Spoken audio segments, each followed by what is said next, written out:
हम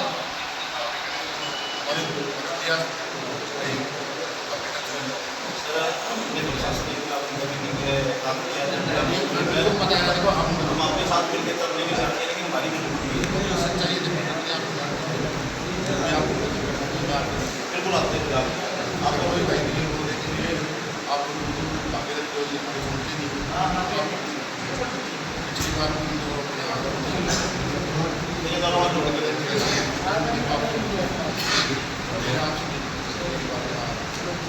हमारे बीच में एसडीएम साहब आए हैं, डीएफएससी साहब आए हैं, सेक्रेटरी साहब, और जिस हिसाब से इन्होंने आश्वासन दिया है भी हम एक आपकी परचेज ला के देंगे, तो उम्मीद करते हैं पर भी हमारी उम्मीद आ जाए, परचेज आ जाए।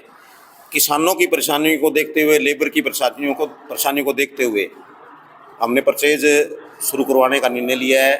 लेकिन अब तक जितने प्रयास प्रशासन ने किए उससे हमारा व्यापार मंडल और मंडी संतुष्ट नहीं है। चाहे वो डीएफएससी साहब हों, चाहे डीसी मैडम हो, किसी भी अधिकारी ने हमारा साथ नहीं दिया है।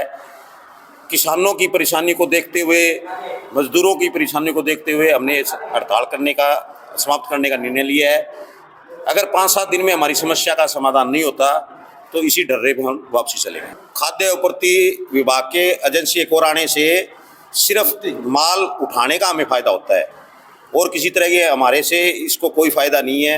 दोनों एजेंसी 20-20, 25-25 हज़ार बैग डेली उठाती है, तो 50 हज़ार है। अगर तीसरी एजेंसी आ जाएगी तो 75-80 हज़ार बैग डेली मंडी से उठ जाएगी और माल डालने में ज़मींदार की दिक्कत नहीं आएगी। और ये सीज़न जो आज 2 महीने का चलेगा वो 1 महीने में खत्म हो जाएगा। तो समय सीमा निर्धारित की गई है जी, कब तक? जी, इसी हफ्ते हम देखते हैं। अगर प्रशासन ने और शासन ने हमारा साथ नहीं दिया, हम फिर विरोध करेंगे।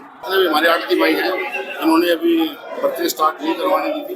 इनका ये मानना था कि एक दिन हमारे को डीएफएससी की एक दिन अगर हमारे को मिल जाए तो उसमें अच्छा रहेगा, लेकिन उस बारे में हमने मैम से बात करके ऊपर लेटर भी लिखवाया गया है और हमारे प्रयास रहेंगे कि भी एक दिन इनको मिल जाए। और हमने ये भी आग्रह किया कि तब तक आप अपनी बोली स्टार्ट करें और जो अपने आड़ती भाई हैं वो कहने लगे हम आपके आश्वासन पे स्टार्ट कर देते हैं परचेज। तो ये आज का प्रयास रहेंगे सर आपके? हाँ बिल्कुल रहेंगे। तो आज शुरू हो जाएगी? हाँ अभी शुरू करवाएंगे, आपके सामने करवाएंगे। हमारे प्रयास की कोशिश है, पूरे प्रयास। मैडम ने लेटर में लिखा पिछले साल बहुत नुकसान हुआ, अभी भी देखो मैं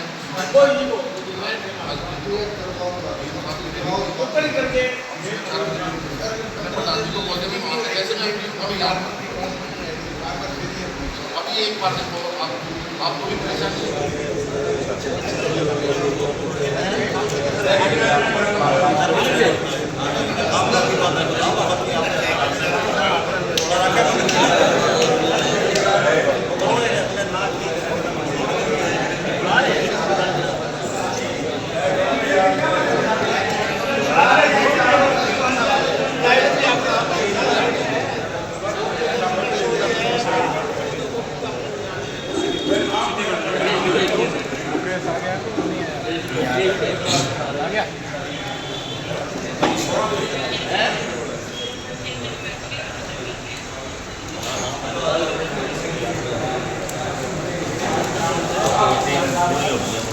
लेबर पिछले 1 हफ्ते से खाली बैठी है। हमारे मंडी के ठेकेदारों की ये समस्या है कि लेबर भाग गई तो फिर काम नहीं होगा। गोदामों में अनलोडिंग की जो लेबर बैठी है, अगर उनको काम नहीं मिला तो वो भी भाग जाएगी। विकट समस्या तो आगे से आगे होनी है।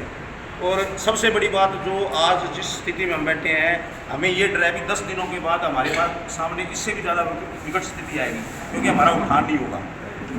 जब उठान नहीं होगा तो यही कहानियाँ फिर होगी जैसे पिछली बार भी हुई है। देखो एसडीएम साहब तो कोऑपरेटिव है, ये नहीं मैं सामने बैठे इसलिए कह रहा हूँ, हमेशा ही हमारा साथ देते हैं। लेकिन डीएफएससी साहब पता नहीं हमारे से क्यों नाराज है।